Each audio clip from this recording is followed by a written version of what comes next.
Welcome to the InfoGov Hot Seat Vodcast, featuring candid interviews with practitioners, consultants, and solution providers on hot topics in the information governance industry. Here's your host, Jim Merrifield.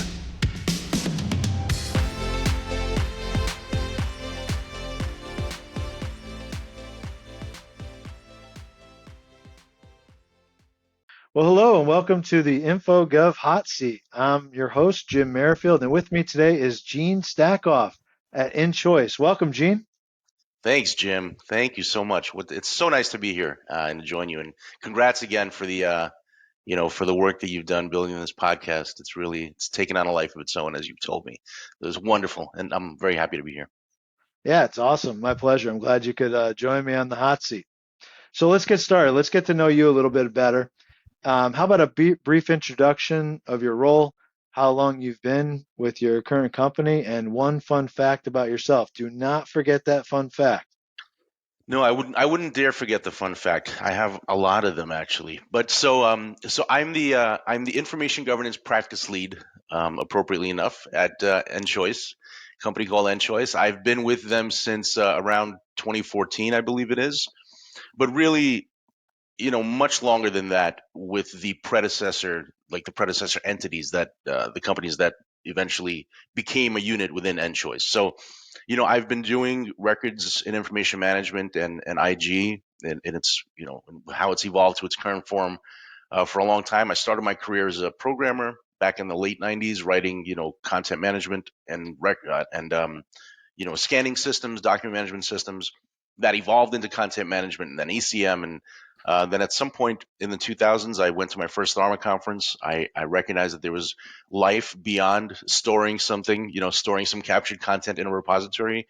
There were all these people who were yelling about, the Enron scandal and revisions to the federal rules of civil procedure and like all this time retention and disposition. I'm like, oh my God, who are these people? And I fell in love with with the whole craft, and really haven't looked back and have been, kind of, I guess, transitioning and growing my career along with the industry as a whole in parallel. You've built a fabulous career. What's that fun fact? You got to share the fun fact here. Yes, the fun. I did forget it. Look at that. I told you not to forget. Sorry about that. So I was waiting for it. I was waiting. The fun fact is that I'm a trained firefighter. I went through firefighter training. And I did that as somebody who had intense sensitivity to enclosed spaces. And that training allowed me to kind of, get past, some of that claustrophobic thing that had been debilitating to me. A lot of people don't know there's a couple of, within New York City, there's a couple of volunteer, fire departments, firehouses, companies, whatever. There's 4 or 5 of them scattered throughout Queens. And I was a member of one of them, and they sent me to training, and I did the whole thing. We didn't have very many fireground activities, but it was an amazing experience for the whole claustrophobia thing, but also just to, there's a reason why these guys are called heroes, guys and gals, and it really kind of just puts you right face to face with that whole thing. So, yeah, I guess I don't look like your typical firefighter, and not many IG people can say that they're firefighters, but yeah. That's a fun fact. There's many more. Next podcast, I'll tell you some others. All right, I'll take you up on it, but that's pretty cool. Firefighter Gene here. I like it. All right, so I know the AIM conference, right? It took place recently. I know you attended. You even spoke at the conference. What were your key takeaways from the event? Yeah. So AIM was really fun. I didn't speak. I was there as part of the IBM booth. But I spoke to plenty of customers, and it was a lot of fun. So it was my first time, first of all, in New Orleans. So it was nice to finally, see and experience some of the great cuisine and, the cultural offerings and the imagery that you're used to seeing from Nolan's, right? And the Superdome, man, wow, to see that enormous structure in person is quite a sight. Bourbon Street and all that. So definitely a lot of fun on that front. And as far as the conference itself, first of all, it was really nice to be back at AIM, and it's been years since I went to an AIM conference. I've been heavily invested in ARMA, as you know, and actually that's one of the things that I wanted to talk about is from one of my key takeaways is that I keep telling people when I came back, man, like if you had to pluck me out of my chair here and drop me into the conference in New Orleans and, remove the signage so I wouldn't get any hints, I really would have trouble telling you whether I'm at an AIM conference or an ARMA conference. There's just so much topical overlap and so much overlap of, um, speakers and the ideas. And it was very, IG focused, and it's interesting to see how the two associations have developed. Whereas historically, ARMA was kind of more focused on, obviously, records management and physical records management, and AIM has its roots in kind of like scanning and business process.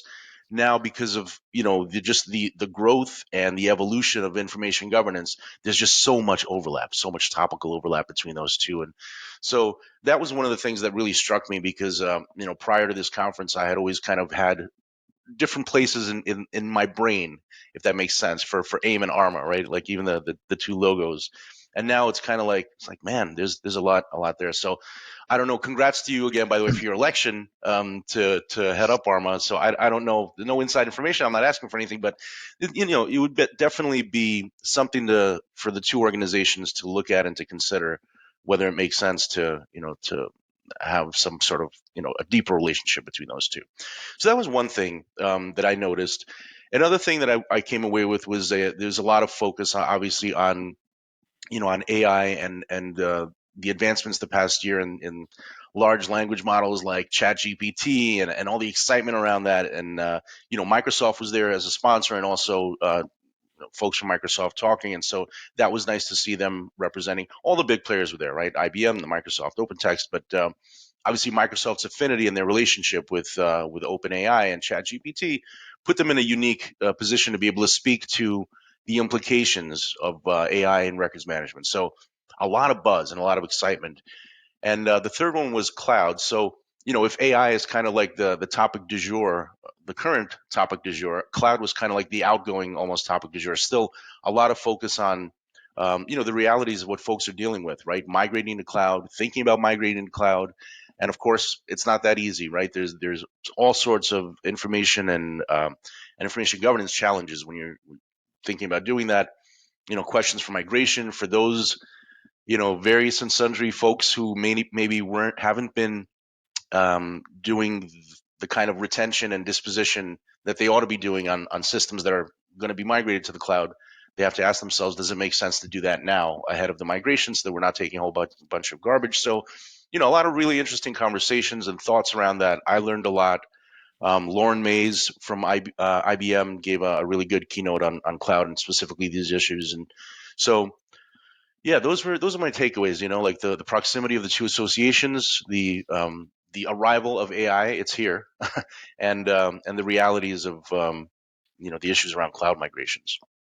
Yeah, for sure. Thanks for sharing those insights. It seems like you had a great time at AIM, and yeah, I mean, there's definitely some synergies there. And thanks for sharing those thoughts.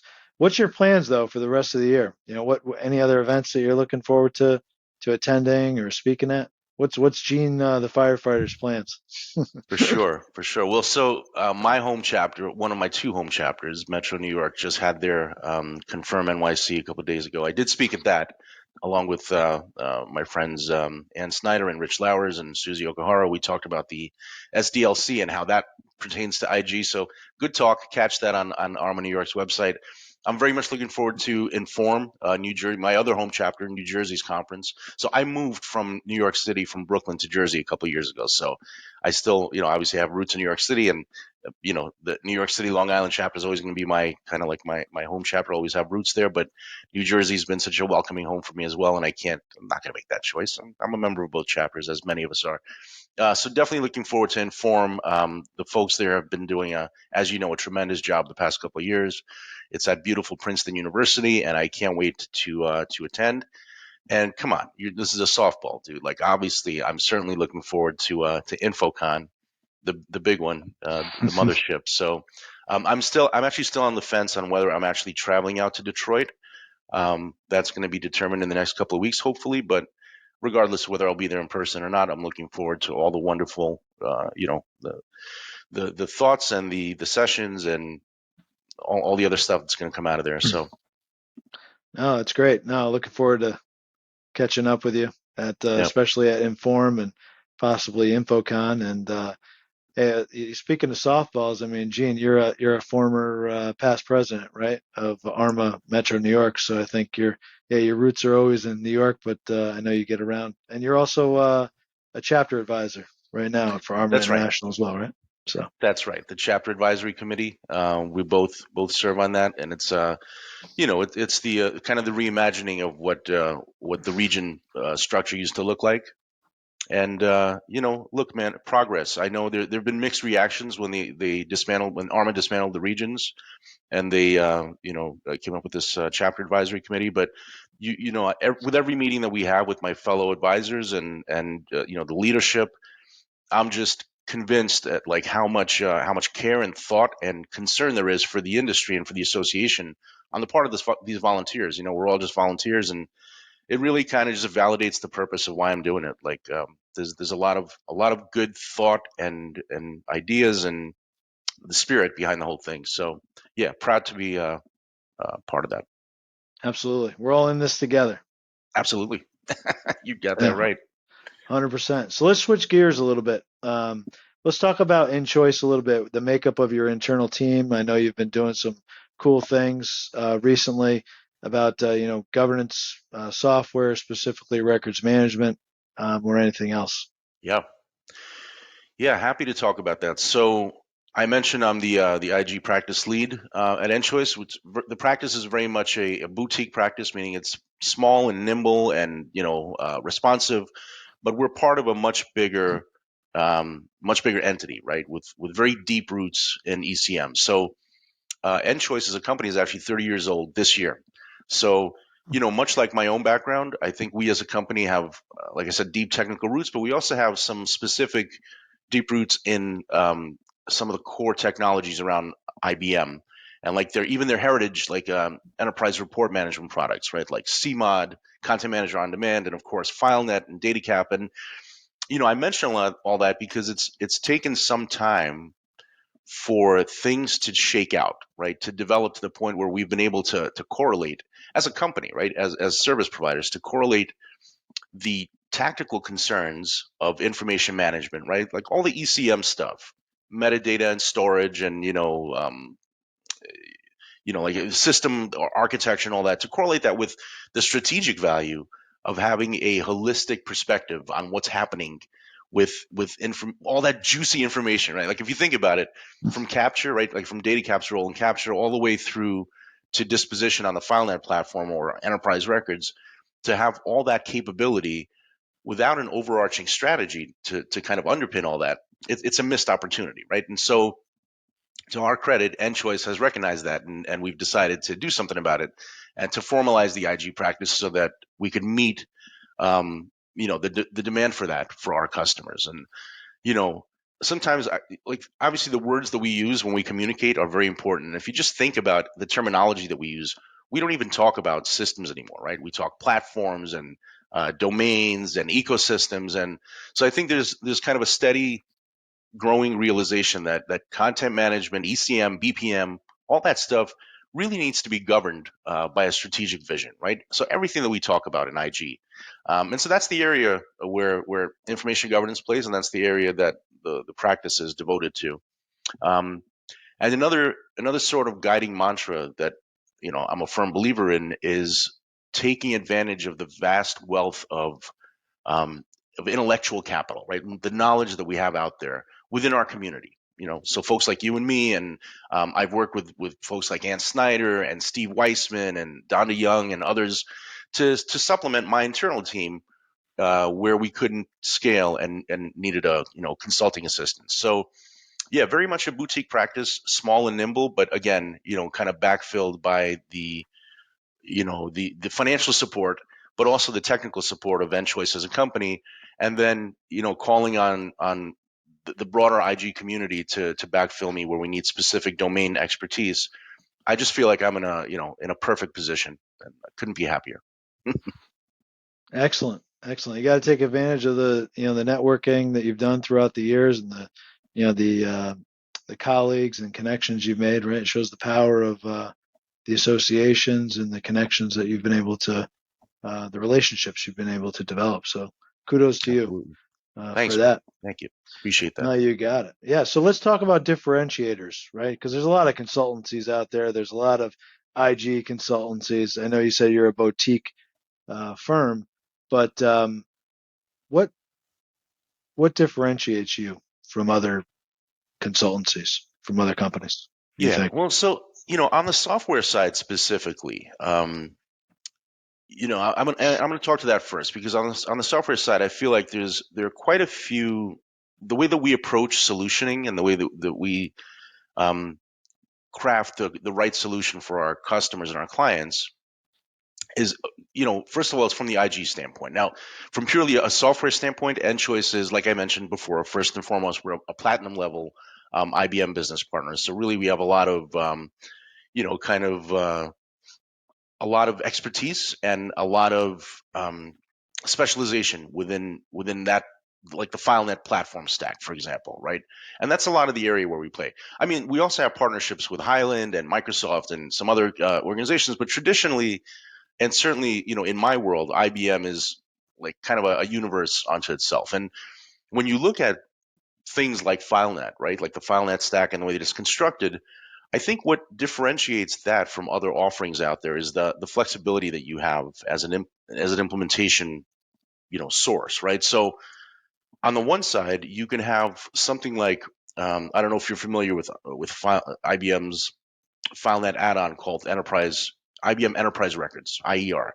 It's a full-featured, DoD 15.2 certified compliant product. It sits on top of FileNet. It does file plan management and advanced disposition scheduling, and it has its own data model and its own security and its own declaration mechanism. And it really is, it's a massive, phenomenal, deeply heritage, deeply, I guess skilled product, right? Heavily skilled product. Um, but then to balance that out, just on the repository side itself, just on the FileNet side, that itself comes equipped with the capability to do retention management without any type of add-ons, right? So in cases, and we've seen this before, in cases where the heavy lift of something like IER pushes people away from records and information management, we can come in as the partner, as the solution architect, and automate some of those native features that FileNet offers. And we've done that. And we've got an entire service around that. Because obviously that's the last thing we want, right? We don't want to dissuade an organization from doing the right thing, from doing retention management. Maybe they're at some phase of rolling out a records management program. We don't want to discourage them from that standpoint because of challenges in budget or complexity or staffing. We want to help them do the right thing. And obviously we want to make money as well, but we don't want this to be a wasted opportunity because they're like, oh my God, this is so big and it's a separate product and we're just going to kick the can down the road, which again is a scenario that we've seen before. So I think, to in a very roundabout way to come back and answer your question, I think what differentiates us is our ability to be flexible and to call on the technical expertise that we have in-house to be able to craft solutions where others might say, oh, this is not a good fit. It's too expensive, and we're moving on to the next opportunity. We're basically, kicking the client or the prospect or whatever it is out to the gutter and letting them go to a competitor or fend for themselves or just not have a solution. So I think we're very committed to the mission of not only like the principal mission of information governance, but also the mission of delighting our customers and making sure that we've got no stone has been unturned when it comes to creating a solution for them. I love it. I love it. Thanks for sharing that. So let's talk about service areas. I know you have a lot of them, right? You talked a little bit about software, but what service areas are you specifically focused on right now and why? Yeah, great question. I mean, so much of what I'm focusing the practice on is in fact service and the ability to listen and to offer our services and our expertise in IG. So, I've been doing this consulting thing for a while. And over the years, there are two sort of overarching, like heuristics that get teased out that I consistently see, um, and in various phases. So there's a lack of I guess, two important aspects of information management. One is not really understanding or knowing or having the guidance, the guidepost of where to start. No game plan. So, obviously, we all know the environment, right? Your clients in the legal sense, and you know enough about the business to understand that every company's in kind of a different growth phase. Everybody's got situations where they may have systems hobbled together with, like, band-aids and like chewing gum and toothpicks, old MacGyver reference, right? Um, and everyone's kind of in a different phase as far as their rollout of an IG program. It's very difficult to walk into an environment like that and say, look, here's why you should have information governance. Here's why you should put somebody in charge. And very often I find that what these customers and what these people need is really just somebody to come in from the outside, first of all, and to press the reset and say, look, let's do an assessment of where you currently are. Let us look into these various aspects. Maybe you might have divisions where somebody's doing retention management, but it's siloed. It's their little world. That's the data that they own. It's not on an enterprise level. Let's come in and do an assessment of all this. Let's figure out where things are, how things have shaken out. Maybe there was an acquisition, right? And the acquisition brought along with it some software. And there's all these like nuances and all these gotchas in these various environments. And admittedly, they don't know where to start because it's so darn complex, right? There's so many moving parts and so many people involved. And the remedy to that is to, like I said, to step back and do a maturity assessment. So one of the big things that we put together that I'm very proud of is we put together a maturity assessment package. We base it on ARMA's IGIM, the Information Governance Implementation Model, and similar to the maturity assessments that ARMA as an association did to some of their member companies. We go in, we do a very in-depth analysis, interviews and some empirical stuff, qualitative and quantitative, basically, and we try to figure things out. And we try to give them an honest, like accurate assessment of where they are. And it's kind of like, I equate it to going to a doctor and getting a checkup, right? Maybe you're not feeling well, maybe you just haven't had a checkup in a while.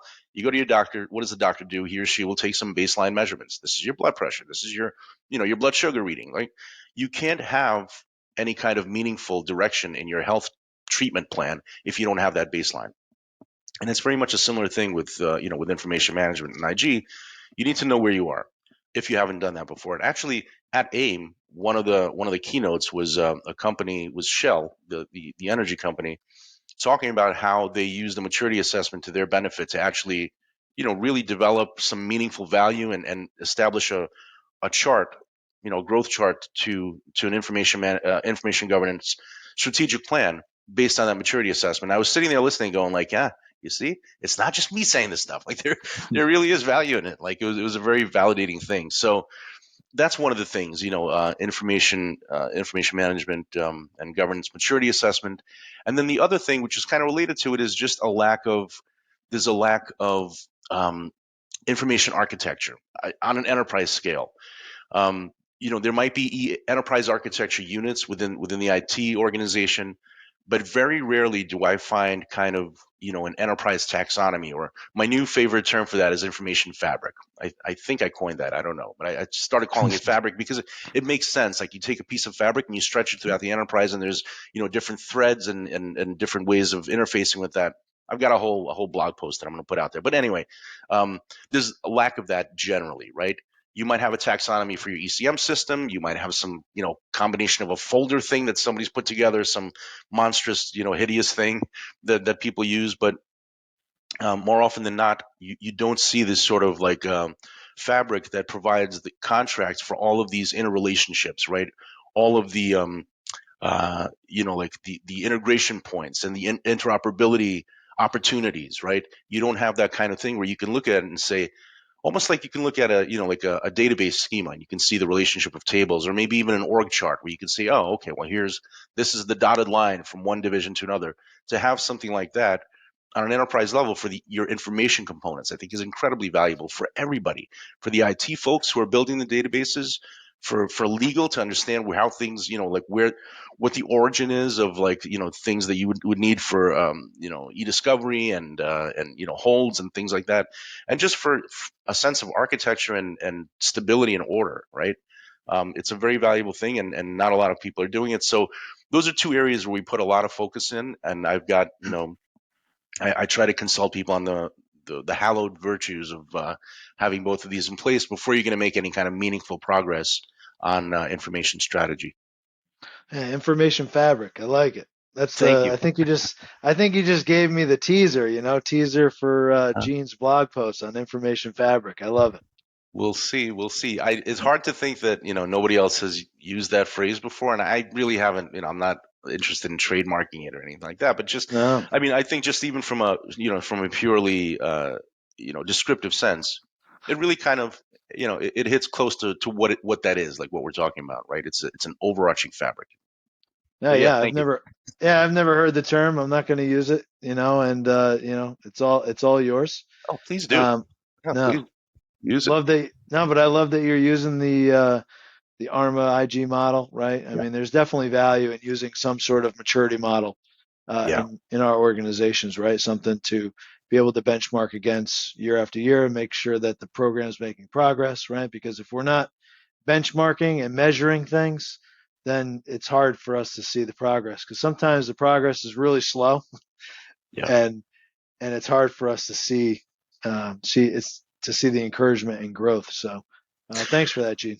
Bingo. Yeah, no, for sure. It's important to use maturity models, absolutely. And yeah, you're right. It's like the like my son takes jujitsu classes, martial arts classes, and if the instructors are always very keen on making sure that the kids get rewarded with their stripes, because if they feel like they're stagnant, they're not progressing, they're going to get discouraged. And you see these parallels all the time. Like we're still, Mhm. many of us are still that kid on the mat, and we want to see that we're progressing, right? Or otherwise, we're going to get discouraged. And so that's an excellent point, Jim. Actually, that a maturity model allows you to have that kind of very nuanced, very very hard to measure perspective on how much progress you're actually making. So yeah, Yeah. Yeah, it's easy to get discouraged in this industry for sure. yeah. um, but uh, but here's a question for you. I'd like to peer into the future a little bit, Gene. Where do you see the future state of records management, software, IG market in general over the next few years? Yeah. I love proselytizing, talking about the future, because none of us really knows, right? But we can certainly make some educated guesses, and it's fun to do that. So I think if the AIM conference was any harbinger of things to come, and I believe it was, or it is, then I certainly think you're going to start seeing a lot more learning model type of AI infusion into software, right? Into software and services from a classification standpoint, but also like an operational function. I think um, there's probably going to be a lot more, automating of the stuff that people have had trouble with, right? So like things like statutory updates, in and of itself, a bane to the existence of many maybe who are not in law firms, but really an interesting opportunity for folks, particularly in the RM space. Also, I'd say cloud-based solutions, right? The scalability, the cost effectiveness, the prospect of collaborating more efficiently. I think that's going to enable better integration with other systems. Um, and, like if you think of things like CPRA or GDPR, right?